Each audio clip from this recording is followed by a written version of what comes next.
AI는 역사상 존재했던 어떤 기술보다도 빠릅니다. 인터넷보다도 7배, 8배 이상 빨리 확산되고 있습니다. 할 수 있다라는 얘기가 나오면 석 달에서 6달 뒤면 지극히 잘한다로 바뀝니다. 그러니까 AI가 점령하는 분야가 말도 못하게 빠른 속도로 넓어지고 있다는 게 가장 큰 특징이라고 할 수 있겠어요. 주목할 만한 여러 트렌드들이 있죠. AI가 명백히 운영체제가 돼가고 있습니다. 최근에 그 엔트로픽의 미토스라는 새로운 모델, 너무 위험해서 아직 공개하지 않은 모델이 있습니다. 걔가 지금까지 나와 있는 모든 운영체제를 다 뚫었죠. 그냥 해킹을 다 해버립니다. 그 사건 이후로 보안 쪽도 AI가 없이는 불가능한 어떤 영역이 됐습니다. 그리고 소프트웨어도 지금 엔트로픽은 클로드를 100% AI로 짜고 있다고 밝히고 있습니다. 그러니까 소프트웨어 업계도 이제 AI가 없이는 안 되는 거죠. 그리고 이번에 법률 쪽 진출한다고 발표하니까 법률 쪽 그 서비스 제공하던 렉시스, 넥시스니, 로이터니 주가가 폭락을 했습니다. 망했다 이런 뜻이죠. 한 달에 $20 정도 구독료만 내면 전문 법률 서비스가 아니면 할 수 없었던 일들을 쉽게 할 수 있게 됐다는 뜻이죠. 그리고 이번에는 금융 쪽도 발표를 했고요. 법률도 머지않아서 AI가 없이는 안 될 거고, 금융도 머지않아서 AI가 없이는 안 될 거고, 회사의 운영 자체가 AI 없이 안 될 겁니다. 그러니까 AI가 운영체제가 돼버린 사회가 됐거나 곧 됩니다. 이게 굉장히 의미 있는 지표인데요. GDP VAR이라는 지표입니다. 미국 GDP의 큰 기여를 한 9개 산업에서 경제적 중요성이 큰 지식 기반 직업 5개씩 총 44개 직업을 선정한 다음에 그 직업에서 14년 이상 일한 전문가들에게 당신이 직장에서 실제로 하는 일을 가지고 과제를 만들어 달라고 해서 만든 지표입니다. 그 지난 청색이 이긴 비율이고 연한 청색이 비긴 비율입니다. 그러니까 그 둘을 합쳐서 50점을 받으면 비긴 겁니다. 지난 3, 4분기에 47.6점을 받았잖아요. 원래 1, 4분기에 몇 점 받은지 아십니까? 원래 1, 4분기에 83점 받았습니다. 6달 만에 인간 전문가를 상당히 큰 차이로 제쳐버린 거예요. 그리고 2030년까지 AGI가 온다라고 얘기를 합니다. AGI는 Artificial General Intelligence라고 해서 인공 일반 지능이라는 뜻입니다. 그러니까 인간의 지능의 모든 영역에서 인간을 넘어서는 AI가 2030년까지 온다. 대체로 합의가 그렇게 되어 있습니다. 여기서 general이란 일반이라는 것은 좁은 이라는 말의 상대어입니다. narrow한 인공지능도 있어요. 알파고 같은 게 narrow한 인공지능이죠. 걔는 바둑만 인간보다 잘 두죠. 모든 면에서 인간을 넘어선 인공지능이 2030년까지 온다는 건데 사실은 그때까지는 안전하겠구나라고 생각해서는 안 됩니다. 왜냐하면 각각의 영역에서 이미 인간을 넘어선 게 많아요. 넘어섰다는 게 두 가지 의미가 있는데 지능이 훨씬 더 뛰어나다일 수도 있고요. 인간보다 조금만 더 싸기만 하면 됩니다. 그럼 인간 대신 그걸 쓰겠죠. 얘는 뭐 밥도 안 먹고 잠도 안 자고 같은 능력인데 조금 더 싸다 혹은 많이 싸다 그러면 인간을 넘어섰다라고 봐야 됩니다. 대체할 수 있으니까. 특히 청년들이 첫 번째 타격을 받을 수밖에 없습니다. 하버드에서 28만 5천 개 기업을 조사했는데 청년 일자리가 줄어드는 추세가 확연합니다. 특히 변호사 같은 일자리, 회계사 같은 일자리가 첫 번째 타깃이 됩니다. 수습 변호사가 처음 변호사 사무실에 오면 할 수 있는 일이 서류 정리하고 판례 찾고 법률 문서 간단한 거 채워 넣는 건데요. 그 셋 다 AI가 인간보다 너무너무 잘하는 분야입니다. 그러니까 굳이 수습 변호사를 뽑을 이유가 없는 거죠. 그리고 교육 쪽에서 보자면 사고를 베끼는 게 굉장히 큰 일이 됩니다. 저게 AI 안경인데요. 저건 그냥 끼고 있으면 내가 보는 걸 AI가 보고 내가 듣는 걸 AI가 듣습니다. 그러니까 메뉴판을 보면 메뉴판이 한글로 번역이 돼서 보이고 길을 찾을 때는 길 위에 화살표가 그려집니다. 오른쪽 골목으로 들어가야 될 때는 골목 안으로 화살표가 그려져요. 근데 이 안경을 끼고 있는 게 생활화되면 어떻게 되냐면 그 어른들은 좀 나은데 아이들은 생각하기 전에 질문하는 게 습관이 되어버립니다.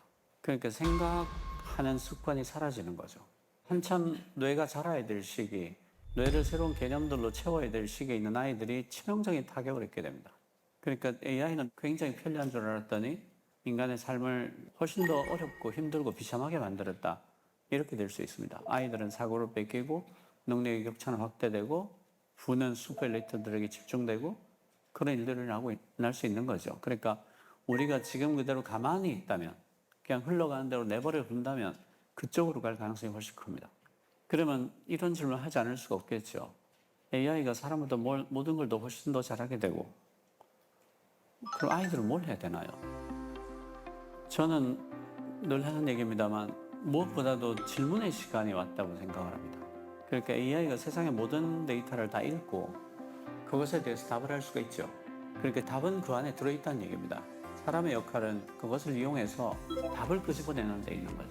걔가 나를 도와주는 파트너가 될 수 있도록, 그리고 그럴 경우에 최선의 결과를 끌어내는 방법은 대화를 하는 겁니다. 토론을 하는 거죠. 정확히 말하면. 토론을 통해서 항상 가장 좋은 답을 끄집어낼 수 있습니다. 그렇다면 AI를 잘 쓰는 방법은 토론을 잘하는 방법을 알게 되면 됩니다. 토론을 잘하려면 어떻게 해야 됩니까? 경청할 수 있어야 됩니다. 누구보다도 진지하게 상대의 말을 경청하고 상대가 한 말을 내가 요약을 해서 내가 지금 이렇게 이해를 했는데 이게 맞느냐고 다시 확인하고, 이런 과정들이 경청하는 기본적인 자세죠. 그리고 두 번째로는 풍부한 교양이 있어야 됩니다. 제가 AI의 시대는 교양의 화려한 복권의 시대다라고 얘기하는데요. 대화를 끊이지 않고 이어가려면 내가 풍부한 교양을 갖고 있어야 됩니다. 그러니까 상대방이 하는 말을 반도 못 알아들었다, 3분의 1 못 알아들었다, 그리고 대화가 되긴 참 어렵죠. 그리고 아이들은 지금 학교에서 뭘 배우더라도 졸업하자마자 생전 처음 보는 어떤 걸 하면서 먹고 살아야 됩니다. 그러니까 학교에서 내가 필름 카메라를 현상이나 확대를 눈 감고도 할 수 있을 정도 배웠다. 그리고 탁 나왔더니 어때요? 전부 디지털 카메라를 쓰잖아요. 그래서 다시 학교에 들어가서 디지털 카메라를 분해 조립을 할 수 있을 정도로 공부를 했다. 그러고 나왔더니 어때요? 다 스마트폰을 찍잖아. 그러면 또 들어가요, 학교를? 불가능하죠. 그러니까 학교에서 아이들에게 능력을 갖추게 해주는 건 어떤 새로운 것을 보게 되더라도 스스로 자기만의 지식 체계를 구축할 수 있는 능력을 가르쳐줘야 되는 거예요. 스스로 탐색하고 학습하고 친구들과 토론을 해서 아, 이게 이런 거구나 하고 스스로 자기만의 지식 체계를 구축할 수 있도록, 이걸 자기주도적 학습이라고 하죠. 그런 능력을 갖춰주는 것이 학교가 애들에게 해줄 수 있는 최고 일인 거예요. 그럼 가장 끔찍한 일이 뭘까요? 가장 끔찍한 일이 주입식 암기입니다. 졸업하자마자 세상에 쓸데가 없어질 어떤 지식을 주입하고 암기하는 게 저는 이게 범죄행위라고 생각하는데요. 그리고 대단히 합리적이고 논리적인 사고를 할 수 있도록 해야 됩니다. 그래야지 토론을 할 수 있어요. 그래서 수학이나 과학을 배우는 이유가 수학적인 사고, 과학적인 사고를 할 수 있는 능력을 길러주기 위해서 배우는 거예요. 거기 있는 공식을 외우기 위해서 배우는 게 아니라 사고가 좀 더 수학적이고 좀 더 과학적이고 좀 더 논리적으로 전개될 수 있도록 그런 고리를 뇌 안에 만드는 과정이 수학을 배우고 과학을 배우는 과정이에요. 지금은 거꾸로 하고 있죠. 모든 과목을 암기 과목으로 만들어버려요. 수학도 암기 과목이 되고 과학도 암기 과목이 되고, 그래서 논리적으로 사고할 수 있는 것 빼고 나머지 모든 걸 다 할 수 있게 시키죠. 범죄행위라고 생각합니다. 그리고 근거에 기반한 교육을 해야 됩니다. 그 미국 일리노이주 네이프빌 고등학교에서 수업 전에 운동을 시키고 수업을 했더니 수학 점수가 19.1점에 올랐어요. 이런 경우가 많습니다. 왜냐하면 뇌가 신체의 일부거든요. 운동을 하면 뇌가 훨씬 좋아집니다. 근데 한국 청소년 운동 부족이 세계 최악이에요. 94% 운동 부족입니다. 왜 그럴까요?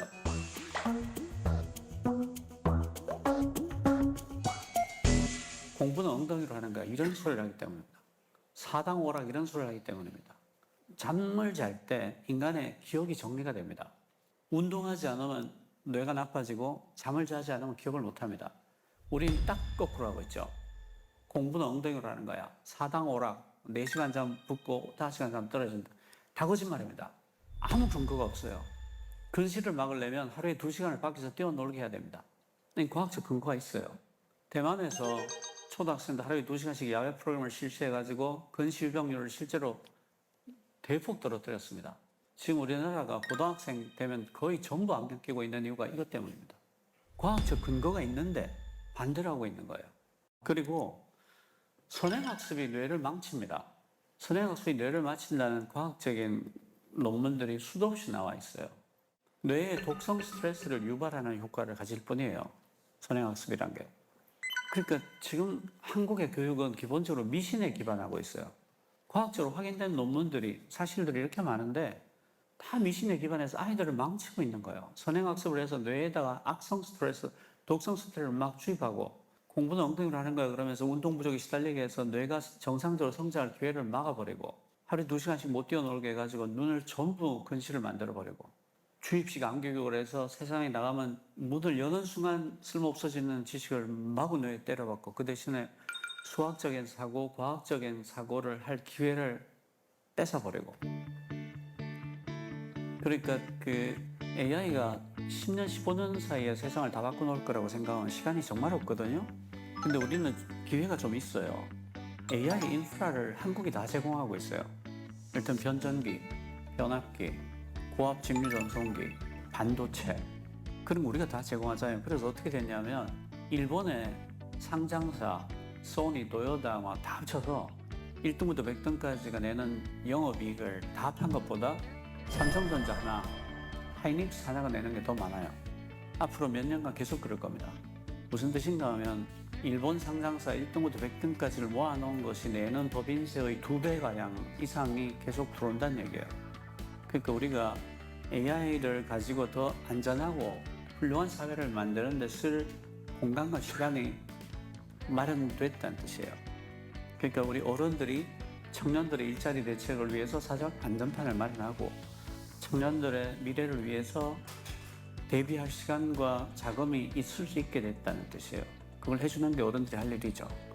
그리고 AI의 윤리에 대해서 지금 너무 기준이 없거든요. 투명성과 책임성 같은 그런 기준들을 어떻게 적용할 수 있을 건지 AI가 인류에게 해를 끼치기 전에 이런 기준들을 만들어서 우리 사회의 룰로 자리 잡을 수 있도록 해야 합니다. 그게 어른들이 해야 될 책임이에요.